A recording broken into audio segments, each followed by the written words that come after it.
Question number आगे देखते हैं। अगला इंपॉर्टेंट क्वेश्चन देखिए जरा, अगला इंपॉर्टेंट क्वेश्चन पढ़ना जरा।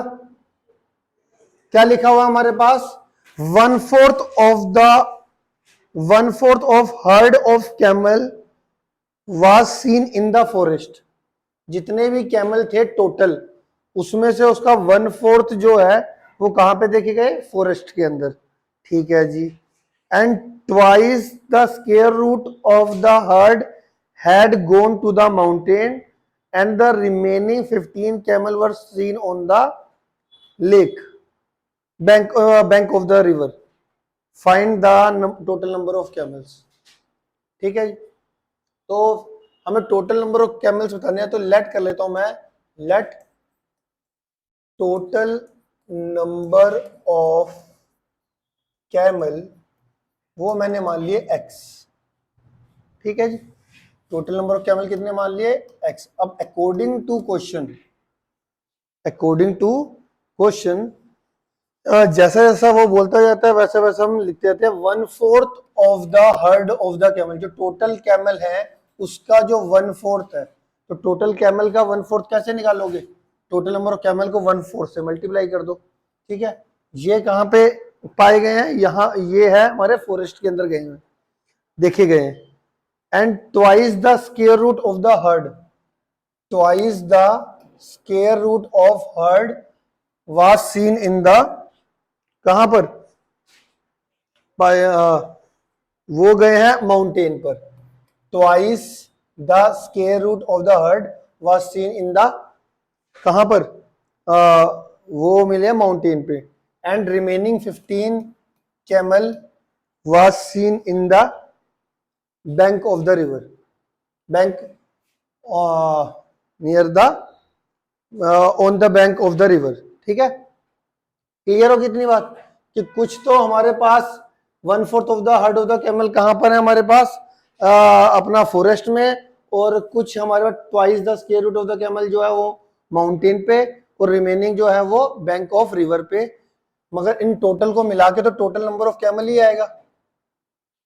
टोटल नंबर ऑफ कैमल्स में से कुछ यहाँ पर, कुछ यहाँ पर, कुछ यहाँ पर ऐड करके तो टोटल नंबर ऑफ कैमल्स ही आने वाला है ना। इतनी बात समझ में आ गई कि नहीं आ गई आपको? ठीक है। तो अब इसको सोल्व करके x की वैल्यू निकालनी है। इसको सोल्व करके किसकी वैल्यू निकालनी है? x की। यहाँ पे 1 ये देखो, ये एक x की पावर 1 वाली टर्म है, एक x की पावर 1 वाली ये वाली टर्म है। तो पहले x की पावर को x की पावर 1 के आगे ले आते हैं। तो मैं इसको भी 1/4x को भी उधर ले आता हूँ। ये कितना देगा? x माइनस x/4, और ये प्लस का 2√x भी वहां पे ले जाओ राइट साइड, माइनस का 2√x, प्लस का 15 वहां पे लेके आएंगे तो माइनस का 15 इज इक्वल टू कितना आ जाएगा? 0। ठीक है। अब यहाँ पे हम क्या करने वाले हैं? 4 ओवरऑल एलसीएम ले लो। 4 को एलसीएम लेंगे तो 4 को 1 से डिवाइड करके कितना आएगा?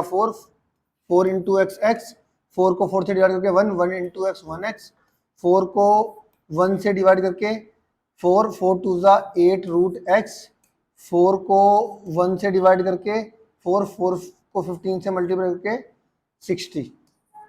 ठीक है जी। क्लियर हो गया? अब 4x माइनस 1x कितना हो गया? 3x, माइनस का 8√x माइनस का 60, और ये 0 को आप 0.1 लिख के क्रॉस मल्टीप्लाई कर दो। तो इसको सोल्व करके ये आया, इसको अगर मैं 1 से मल्टीप्लाई करूंगा तो ये आ जाएगा। 0 इंटू 4 कितना आ जाएगा? 0 आ जाएगा। यहां तक किसी बच्चे को कोई बात नहीं समझ में आई तो आप पूछ लो। क्वेश्चन के अंदर देखो क्या कह रहा है? टोटल नंबर ऑफ कैमल है x, और उसमें से 1/4 ऑफ द कैमल जो है वो फॉरेस्ट में पाए गए, और twice the square root of the camel वो पाए गए हमारे माउंटेन पे, और रिमेनिंग जो है वो बैंक ऑफ द रिवर पे। टोटल मिला के जो आएंगे वो टोटल नंबर ऑफ कैमल्स के बराबर आएंगे। इन तीनों टर्म को राइट साइड ले जाकर एलसीएम लिया और क्रॉस मल्टीप्लाई करके हमारी ये इक्वेशन आ गई। सही है? इतना ओके हो गया। अब देखो मिडल, ये हमारे पास क्या है? ये इक्वेशन आ गई। अब इसको क्या करना है? अपने मिडिल टर्म स्प्लिटिंग करना है। मिडिल टर्म स्प्लिटिंग कहाँ पे लगता है? जरूरी नहीं हो क्वाड्रेटिक इक्वेशन में ही लगेगा, और भी कहाँ लग सकता है। देखो जैसे x की पावर 2, x की पावर 1 और कांस्टेंट इसमें लगाने की कोशिश करते हो ना आप middle term splitting generally, but यहाँ पे जो भी पावर हो उस पावर का आधा अगली वेरिएबल की पावर में हो और कांस्टेंट हो, तो उन सब में मिडिल टर्म स्प्लिटिंग लग सकती है। समझ में आया क्या बोला मैंने? जो भी मान लो वेरिएबल की पावर 2 है, फिर इसके बाद इस पावर का हाफ अगले वेरिएबल की है और कांस्टेंट है। अब इसमें भी देखो सेम हो रहा है, ये x की पावर 1 और x की पावर 1 का हाफ करोगे तो कितना आ जाएगा 1/2, मतलब रूट एक्स आ गया और कांस्टेंट आ गया। तो इसमें भी मिडिल टर्म स्प्लिटिंग लग सकती है। तो एक और तरीका होता है, अगर आपको ये बात समझ ना आए, वैसे तो इस चीज को समझ जाना चाहिए, फिर अगर फिर भी नहीं समझ में आती तो ये आया समझ में। वैसे मैंने क्या बोला कि मैं इसको मिडिल टर्म स्प्लिटिंग से सोल्व कर सकता हूँ। कैसे? वेरिएबल की पावर जो भी है उस वेरिएबल की पावर हाफ भी प्रेजेंट है और कांस्टेंट है। तो क्वाड्रेटिक में भी होता है x की पावर 2, फिर पावर 2 का हाफ, पावर 1 और कांस्टेंट, तो हम मिडिल टर्म स्प्लिटिंग लगाते हैं। इसमें क्या x की पावर 1, x की पावर 1 का हाफ, x की पावर हाफ और कांस्टेंट, इसमें भी मिडिल टर्म स्प्लिटिंग लग जाएगी।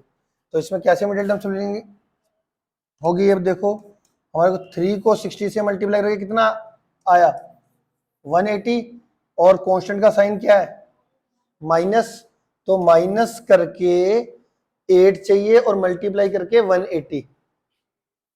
तो हमारा ये कौन सा बनने वाला है बताओ आप? 18 और 10 मल्टीप्लाई करके 180 और माइनस करके 8, है ना? तो हम यहां पर 3x और 8 को लिख लेंगे 18 माइनस 10, रूट एक्स का रूट एक्स माइनस 60 का माइनस 60, तो 3x स्क्वायर, ये माइनस अंदर जाके साइन चेंज हो जाएंगे, माइनस का 18 रूट एक्स और minus minus plus 10 root x minus का 60 इज इक्वल टू 0। हाँ जी, ये गलती से लिख दिया, ठीक है। अब इन दोनों में से कॉमन, इन दोनों में से कॉमन, इसमें क्या कॉमन आ रहा है 3 कॉमन आ रहा है, और x और रूट एक्स में क्या कॉमन आएगा रूट एक्स कॉमन आएगा। 3 कॉमन आ गया और x और x रूट एक्स में रूट एक्स कॉमन आएगा, तो क्या बचेगा रूट एक्स माइनस 6, ठीक है, रूट एक्स माइनस 6। इसमें 10 कॉमन आ रहा है तो यहाँ पे भी बचेगा root x minus 6 is equal to 0। तो हमारे दो फैक्टर बन गए, एक रूट एक्स माइनस 6 और एक आएगा मेरा 3 root x plus 10 is equal to 0। ये आ गया, है ना? ठीक है। अब इन दोनों का प्रोडक्ट अगर 0 करना है तो इधर हमारा क्या आएगा root x minus 6 is equal to 0, और दूसरा क्या फैक्टर था 3 root x plus 10 is equal to 0। यहाँ पे रूट एक्स की वैल्यू निकालूंगा तो कितना आएगा -6, वहां पे जाके प्लस का 6, यहाँ पर 3 रूट एक्स, ये कितना आएगा +10, वहां पे जाके -10, रूट एक्स की वैल्यू कितनी आ गई -10/3। अब ये तो रिजेक्ट ही हो जाएगी कि किसी का भी जो रूट होता है उसका आंसर नेगेटिव में नहीं आता। पता है ना ये बात आपको कि किसी भी नंबर का अगर आप रूट निकालो तो नेगेटिव में आता है? कभी भी नहीं आता। तो अगर नहीं भी पता तो अब पता चल गया होगा। तो यहाँ पे ये तो रिजेक्ट हो जाएगा। अब इसकी स्केयरिंग बोथ साइड कर दो, क्यों? क्योंकि मुझे रूट एक्स की वैल्यू नहीं चाहिए, मुझे तो एक्स की वैल्यू ही चाहिए। तो स्केयरिंग बोथ साइड करी तो यहाँ पे स्केयर रूट कट जाएगा और यहाँ 6 का स्केयर 36 आ जाएगा। That means number of camel जो आए वो कितने आए इज इक्वल टू 36। क्या बात समझ में आ गई है? 100%। अगला देखो जी, अगला है मेरे पास speed of boat in still water is 15 kilometre per hour, it can go 30 kilometre upstream. देखा ये वाले जो क्वेश्चन है, ये वाले क्वेश्चन, कुछ क्वेश्चन ऐसे हैं जो कि ना आप पता नहीं चल रहा कि भाई सिलेबस में है कि नहीं, मैं करवा रहा हूँ कि भाई हम रिस्क फ्री रहे और करवा देता हूँ आपको। क्या कह रहा है क्वेश्चन में, speed of boat in still water is 15 kilometre per our. क्या कहता है इसके अंदर? सबसे पहले देखो इसमें अपस्ट्रीम और डाउनस्ट्रीम का कॉन्सेप्ट आपको समझ में आना चाहिए। अपस्ट्रीम क्या होती है? मान लेता हूं मैं अपस्ट्रीम को समझाने के लिए ना समुंदर का दिमाग में लेके चलता हूं मान लो जो समुंदर में पानी बह रहा है वो इस डायरेक्शन में बह रहा है और जो बोट चल रही है वो इस डायरेक्शन में चल रही है। ठीक है, मान लेता हूं कि इसकी स्पीड है 10 किलोमीटर पर आवर और पानी की स्पीड है 2 किलोमीटर पर आवर। ठीक है, अब ये वाटर की अपनी स्पीड है और यहाँ पे बोट की अपनी स्पीड है। अपस्ट्रीम का केस में क्या होता है, अपोजिट डायरेक्शन में होती है, अपोजिट डायरेक्शन में ये चल रहे होते हैं। बोट और वाटर जो है वो अपोजिट डायरेक्शन में बह रहे होते हैं। तो ये होता है अपस्ट्रीम का केस। डाउनस्ट्रीम का केस क्या होता है, डाउनस्ट्रीम का केस, डाउनस्ट्रीम के केस में जो वाटर और बोट है उनकी डायरेक्शन सेम होती है। ठीक है, तो मान लेते हैं 10 किलोमीटर पर आवर, ये 2 किलोमीटर पर आवर। मेरी बात समझ में आ गई। अब इसमें क्या होता है कि भैया अपस्ट्रीम के केस में जो बोट चल रही होगी वो किस स्पीड में चलेगी, ये स्पीड को रोकेगा। अगर अपोजिट डायरेक्शन में होगी तो आपको पता है पानी की लहरें बोट को रोकेगी, है ना, टक्कर खाएगी ना बोट से तो रोकेगी, तो इसमें स्पीड माइनस हो जाती है 10-2।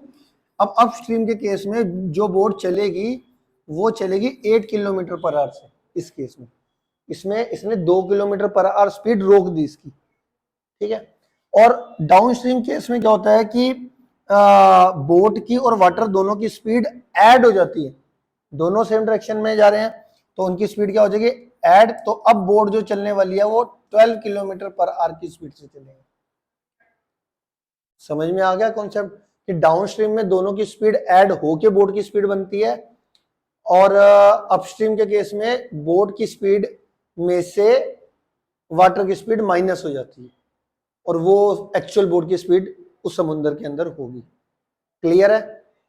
इसी के बेसिस पर और क्वेश्चन कर लेते हैं। क्या कह रहा है मेरे पास, speed of boat in still water is 15 kilometre per hour. मतलब स्पीड की किसकी, अपनी बोट की जो खुद की स्पीड है, speed of boat in still water, speed of boat in still water वो कितनी दे रखी है, 15 किलोमीटर पर आवर, पर आवर। ठीक है, it can go 30 kilometre upstream and return downstream to the original point in 4 hour 30 minutes.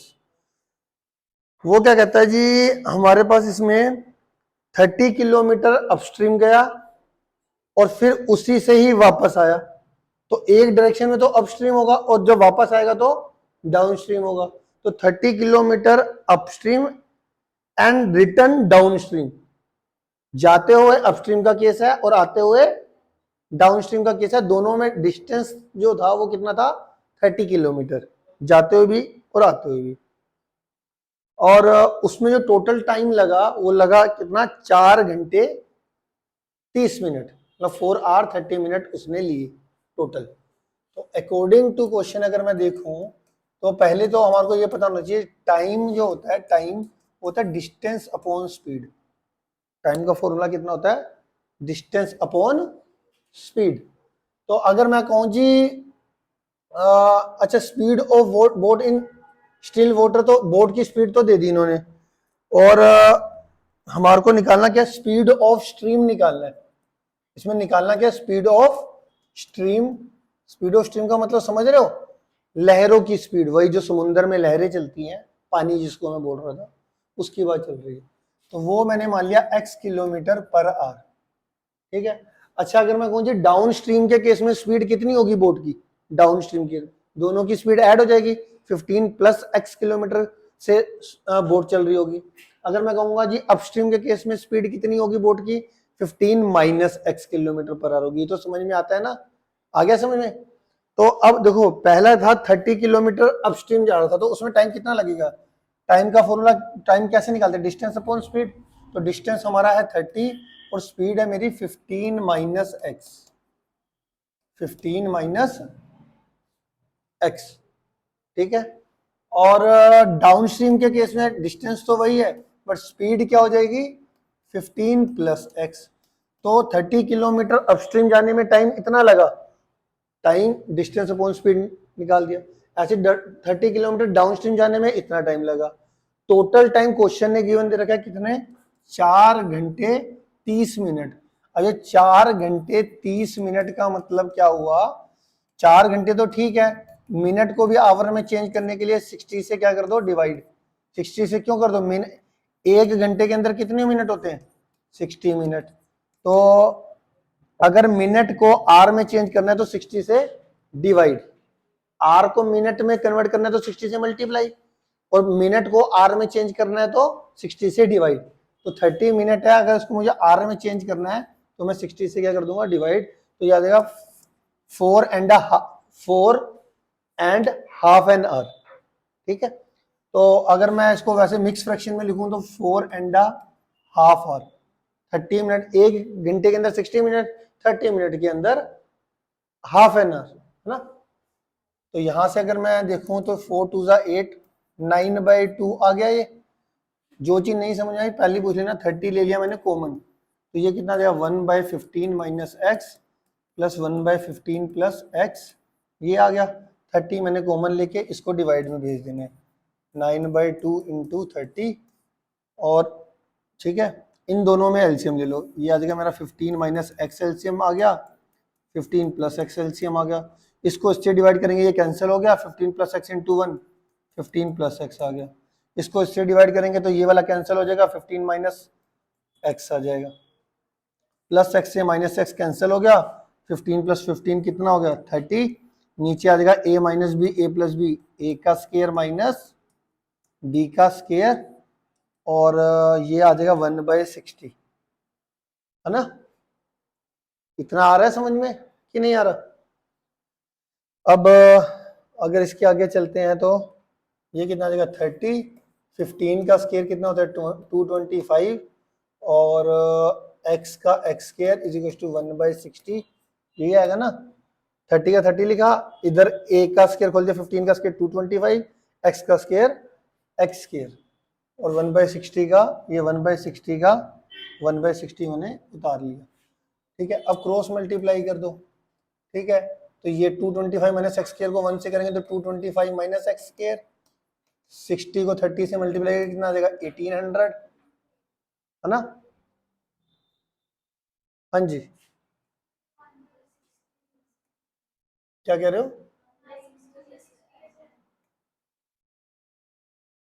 30 into 260,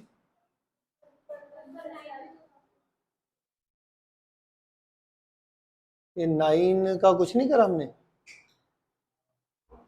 30 इधर करके, एक मिनट, ये होगा हमारा, ये 9/60 आ गया ना, ये मैं कटिंग करने वाला, 3 को 3 से करा, 3 को 10 से करा, 3/20 आ जाएगा ना, 3/20 लिख लेते हैं, 3/20 आ गया, 3 से ये 10 कट के ये 10 आ जाएगा। ठीक है, अब ठीक है, 3 3 9, 3 30 को 10 आ गया, और 3/20 आ गया, 3 से करके 10 आ गया, और क्रॉस मल्टीप्लाई करके आगे कितना आ जाएगा,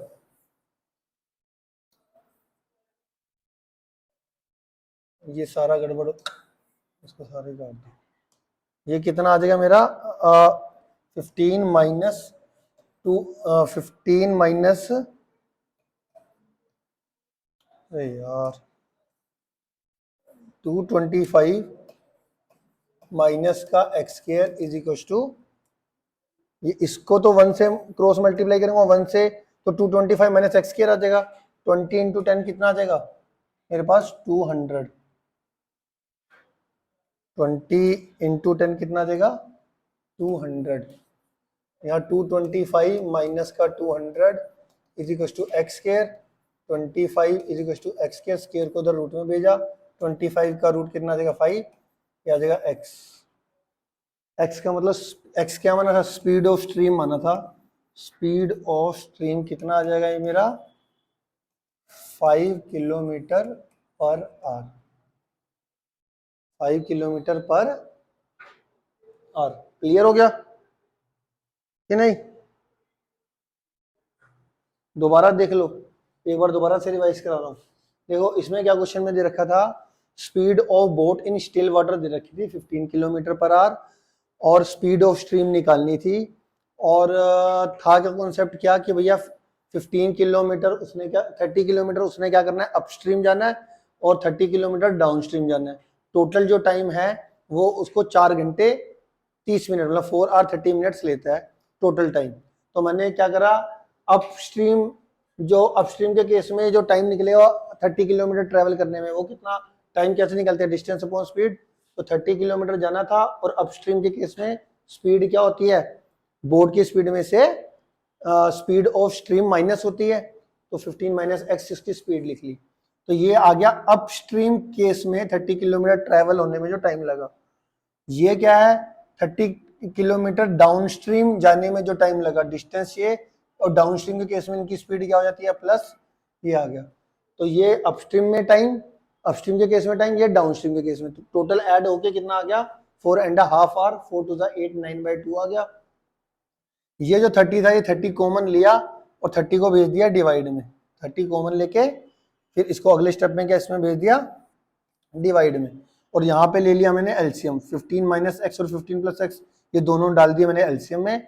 इसको इससे डिवाइड करेंगे, ये वाला फैक्टर कैंसल, 15 प्लस एक्स को 1 से मल्टीप्लाई करके 15 प्लस एक्स, इसको इससे डिवाइड करेंगे तो 15 प्लस एक्स से 15 प्लस एक्स कैंसिल हो जाएगा, 15 माइनस एक्स को 1 से मल्टीप्लाई करके 15 माइनस एक्स प्लस एक्स से माइनस एक्स कैंसिल हो जाएगा, और 15 और 15 कितना हो जाएगा, ये 30 हो जाएगा। ठीक है, अब यहाँ से मेरे पास ये 9/2 चल रहा था, ये 30 मैंने डिवाइड में भेज दिया। ठीक है, यहाँ से मैंने 3 से कैंसिल करा, 3 से 9 से कटा 3, और 3 से कैंसिल कर दिया ना, 3 से 9 को करेंगे तो 3 से 30 को करेंगे तो 10, तो ये आ जाएगा 3/20 आ गया, और ये 15 प्लस 15 ये 30 आ गया। ठीक है, और नीचे लगेगा a minus b, a plus b, a का स्केयर माइनस b का स्केयर।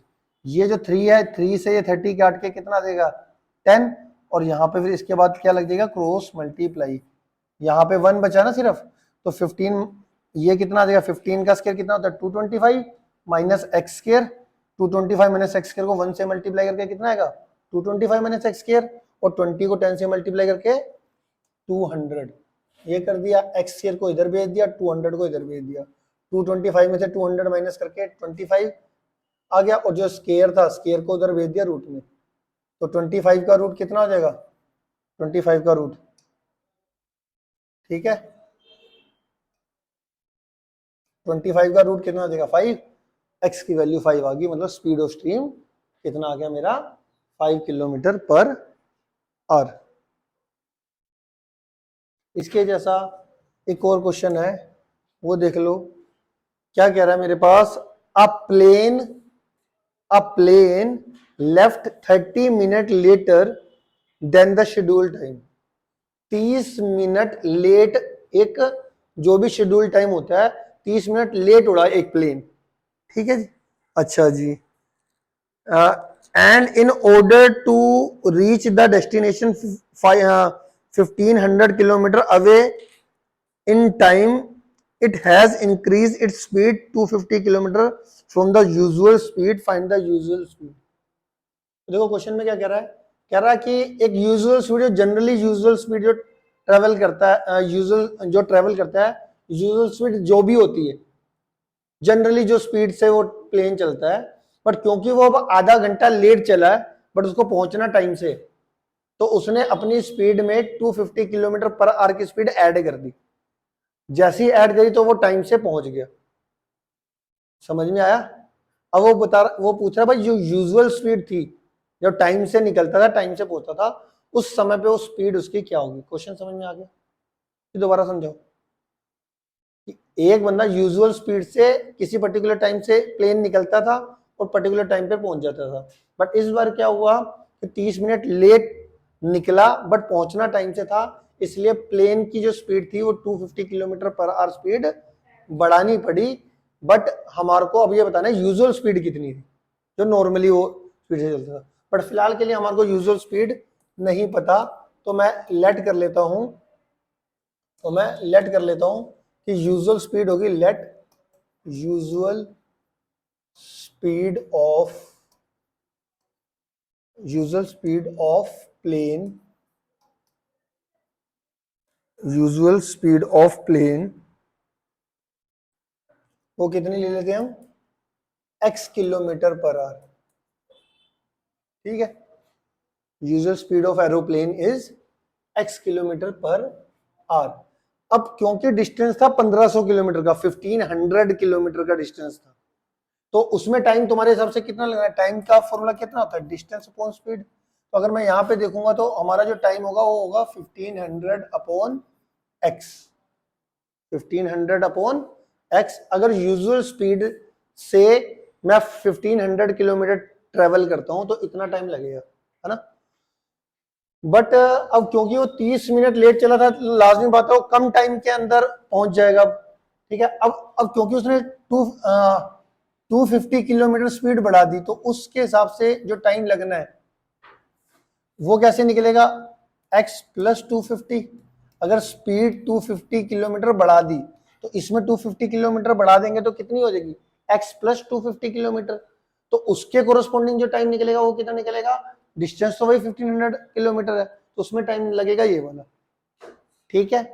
अब इनके टाइम के बीच में जो डिफरेंस था वो कितने का था, 30 मिनट, क्योंकि एक यूजुअल टाइम से जा रहा है, यूजुअल टाइम से जा रहा है, एक ने 30 मिनट लेट पहुंच के 30 मिनट जल्दी चल के टाइम से पहुंच गया, मतलब टाइम का डिफरेंस तो 30 मिनट्स का ही हो गया ना।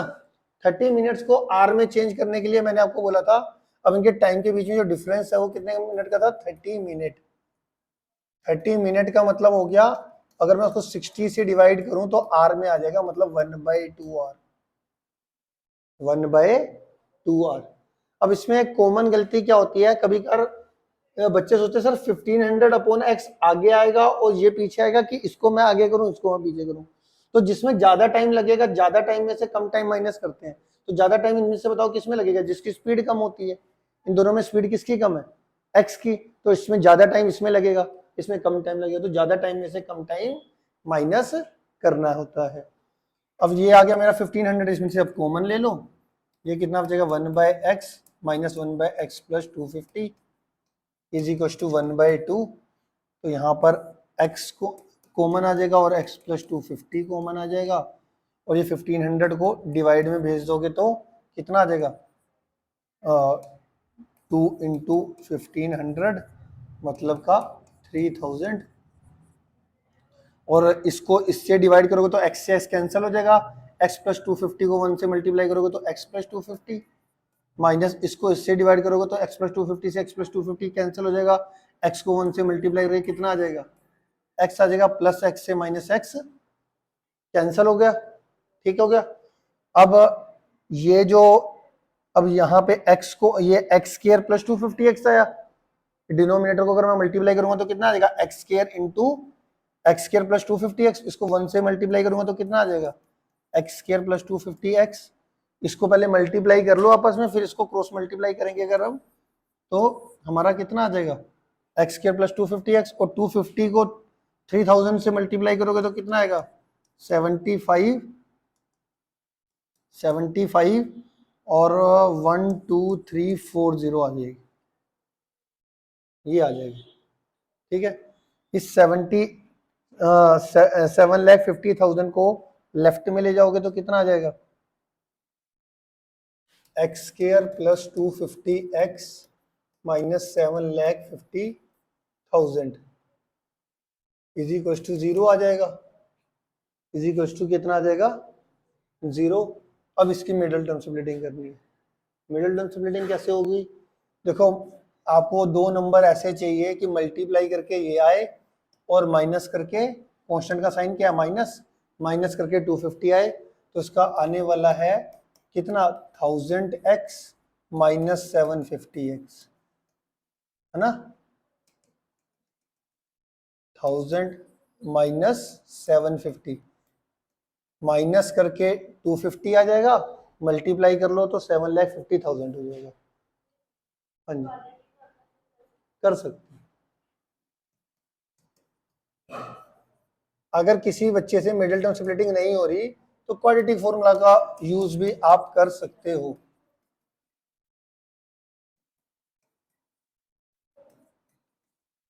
इसमें कॉमन ले लो, इसमें कॉमन ले लो, x कॉमन लोगे तो x प्लस 1000 आ गया, माइनस 750 कॉमन लेके x प्लस 1000 आ गया। तो एक आ गया मेरा x प्लस 1000 और एक आ गया x minus 750 is equal to 0। दोनों को अब दो फैक्टर का प्रोडक्ट अगर 0 है तो हमारा क्या होने वाला है, x plus 1000 is equal to 0। यहाँ से x की वैल्यू कितनी आ जाएगी 1000 और x minus 750 is equal to 0, x की वैल्यू कितनी आ जाएगी 750। तो अब क्योंकि x क्या था, x क्या माना था मैंने बताओ, स्पीड। अब स्पीड तो नेगेटिव में हो नहीं सकती, तो ये हो गया रिजेक्ट। तो हमारा x की वैल्यू आ जाएगी 750। देयरफॉर स्पीड ऑफ प्लेन वो कितना होगा 750 किलोमीटर पर आवर। मेरी बात समझ में आ गई? है कोई बच्चा जिसको नहीं समझ में आया तो पूछ लो।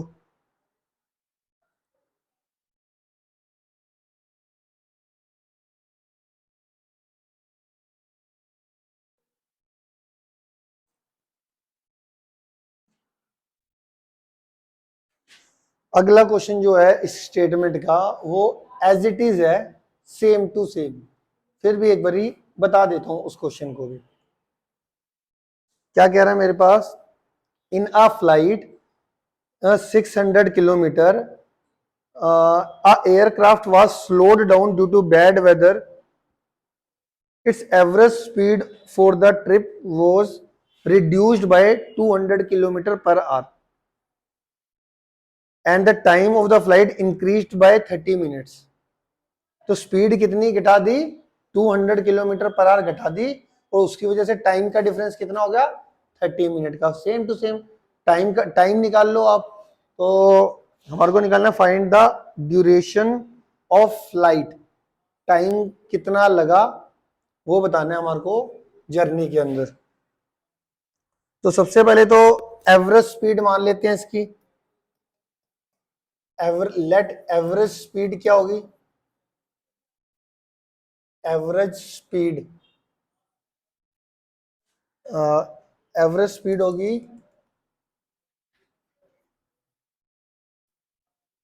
लेट एवरेज स्पीड मान ली मैंने x किलोमीटर पर आवर। ठीक है जी। अब एवरेज स्पीड हमारी होगी x किलोमीटर पर आवर। तो और अब इनने क्या कर रखा है, बैड वेदर की वजह से, बैड वेदर की वजह से क्या कर रखा है, इसकी स्पीड 200 किलोमीटर पर आवर घटा दी और डिस्टेंस कितना था 600 किलोमीटर का। तो अकॉर्डिंग टू क्वेश्चन, तो अगर मैं इसके हिसाब से टाइम निकालूं तो कितना आ जाएगा 600 अपॉन एक्स, इतना टाइम लगा। अगर x kilometre per our speed होगी तो टाइम कितना लगेगा 600 अपॉन एक्स। और बैड वेदर की वजह से स्पीड कितनी कम कर दी थी 200 किलोमीटर पर आवर, तो उसके हिसाब से जो स्पीड होगी, अब मैं देखो इसको पीछे लिखूंगा, इसमें से 200 किलोमीटर पर आवर की स्पीड कम कर दोगे तो ये आ जाएगा, पर स्पीड कम इसमें आ रही है तो टाइम इसमें ज्यादा लगने वाला है। इन दोनों में स्पीड किसकी कम है, इसकी। तो इसीलिए मैंने इसको लेफ्ट में लिखा, राइट में नहीं लिखा। अब इनके बीच में जो डिफरेंस है वो कितने मिनट का है 30 मिनट। 30 मिनट का मतलब 30 अपॉन 60 करोगे तो ये आर में चेंज हो जाएगा, तो 1/2 आर। 600 कॉमन लेके डिवाइड में भेज दो तो 1/2, ये 600 तो आ गया डिवाइड में और ये आ जाएगा 1/x। एलसीएम ले लो x माइनस 200 इंटू एक्स, इसको इससे डिवाइड करेंगे ये वाला कैंसिल हो जाएगा, x बचा। अब ये ध्यान से देखना यहाँ पे गलती होने वाली है, इसको जब इससे डिवाइड करोगे x से x कैंसिल हो जाएगा, x से x कैंसिल हो जाएगा, तो ये क्या -1 बचा है। तो -1 को इससे मल्टीप्लाई करोगे तो दोनों के साइन चेंज हो जाएंगे, -x प्लस 200। यहाँ पे गलती हो जाती है, बच्चे 1 से मल्टीप्लाई करते हैं क्योंकि बाहर माइनस है, तो इस पूरे नंबर को माइनस के साथ लेकर फिर मल्टीप्लाई किया करो।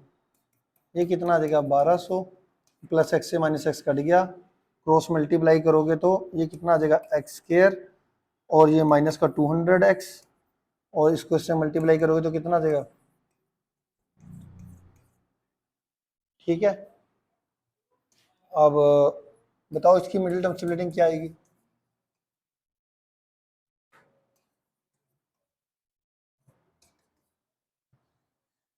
बताओ जी, माइनस करके ऐसे दो नंबर सोचने हैं, माइनस करके 200 और मल्टीप्लाई करके 2,40,000, मेरे को आ रहा है 1200, और अगर 1200 और 1000 करें अगर तो नहीं होगा, है ना। सोचो कौन कौन से होंगे।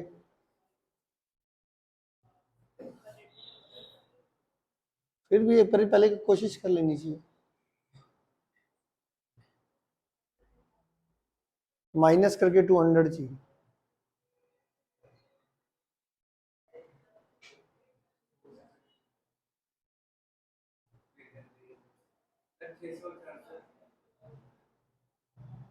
छह सौ और 400 एकदम सही है।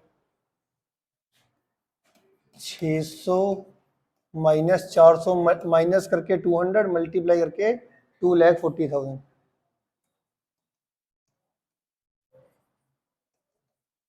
ठीक है, x square minus 600 x minus minus plus, इसमें कॉमन एक्स कॉमन लेके एक्स माइनस 600, 400 कॉमन लेके x minus 600 is equal to 0, x minus 600 x plus 400 is equal to 0, x minus 600, इन दोनों का प्रोडक्ट अगर 0 है तो आइदर एक्स की वैल्यू कितनी आ जाएगी, ये 600, और एक्स प्लस 400 को 0 करके एक्स की वैल्यू कितनी आ जाएगी, -400, ये तो रिजेक्ट हो जाएगी।